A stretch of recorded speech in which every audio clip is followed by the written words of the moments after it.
মন্তব্য কখনো গন্তব্য ঠেকাতে পারে না।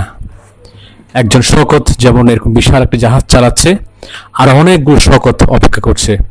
আপনারা যারা মন্তব্য করেন, মন্তব্য দূর থেকে না করে কাছে আসেন, দেখেন আমরা কি করছি।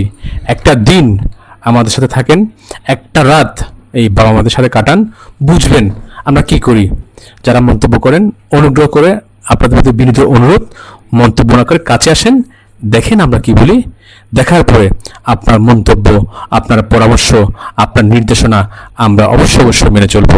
দোয়া করবেন, ভালো থাকবেন, ভালো রাখবেন। মনে রাখবেন, এই কাজগুলো সবাইকে দিয়ে হয় না।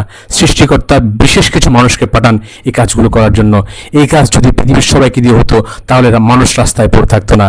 এই কাজ অনেককে দিয়ে হয় না বলেই আমাদেরকে দিয়ে হয়। আমরা চেষ্টা করি মাত্র, সফল করার মালিক উপরওয়ালা। দোয়াতে রাখবেন, আমরা হিন্দু, মুসলিম, বৌদ্ধ, খ্রিস্টান সবাইকে নিয়ে একটি মানবিক বাংলাদেশ গড়ার প্রত্যয় আছি। ভালো থাকুন, ভালো রাখুন। আসসালামু আলাইকুম।